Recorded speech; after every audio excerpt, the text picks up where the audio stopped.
John Solomon has a story. It's just the news. John Durham is zeroing in on the Clinton campaign, could call some Clinton aides to testify, court memo reveals. I don't think I did enough because I wanted to get to the Brookings Institute connection about what Durham could have been looking at.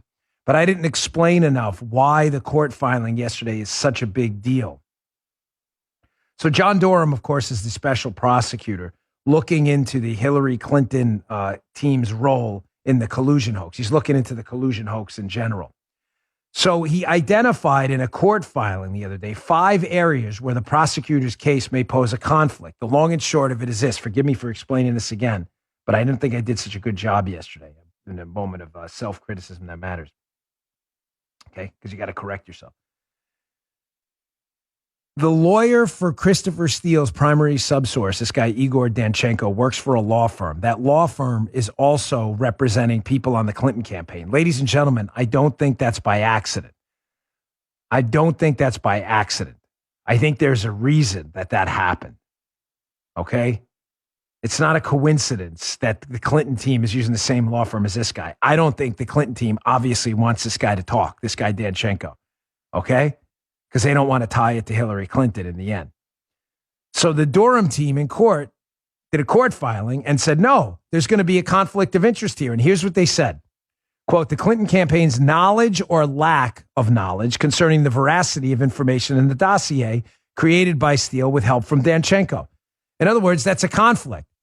You know, Clinton and the Clinton team may want to attack Danchenko's credibility, but Danchenko's got lawyers working for the same firm. Danchenko may want to attack the Clinton team's credibility. You get it? It goes on. They cite the awareness or lack of awareness of the defendant's collection messages and collection methods and subsources. Again, you get it? It's Danchenko as the primary subsource, alleged primary subsource for the dossier. It's in Danchenko's interest, Joe, to say, oh, Clinton knew everything. They did it. But it's in Clinton's interest to say, we didn't know what he was doing. Right. Everybody digging? It goes on. That their meetings or communications regarding Danchenko could be a conflict, that the defendant's knowledge or lack of knowledge regarding the Clinton campaign's role in or activities surrounding the Steele dossier, and the extent to which the Clinton campaign or its reps directed, solicited, or controlled Danchenko's activities. This is all fairly obvious if you're a lawyer. You can't have Danchenko and Clinton being represented by the same law firm when it's clear as day their interests are not the same.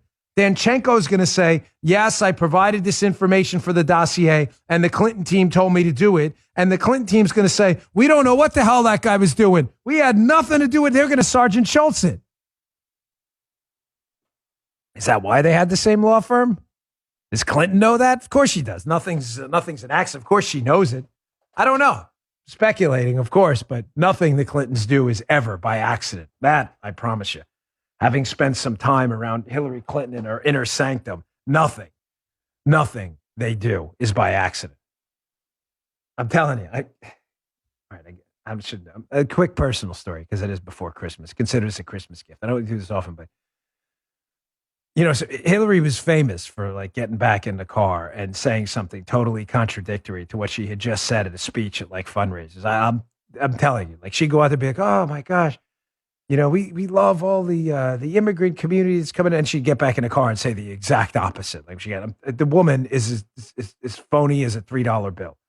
I mean, seriously, she is a total fraud. And it's in her best interest to lie about what they knew about Danchenko. You just heard the Dan Bongino Show.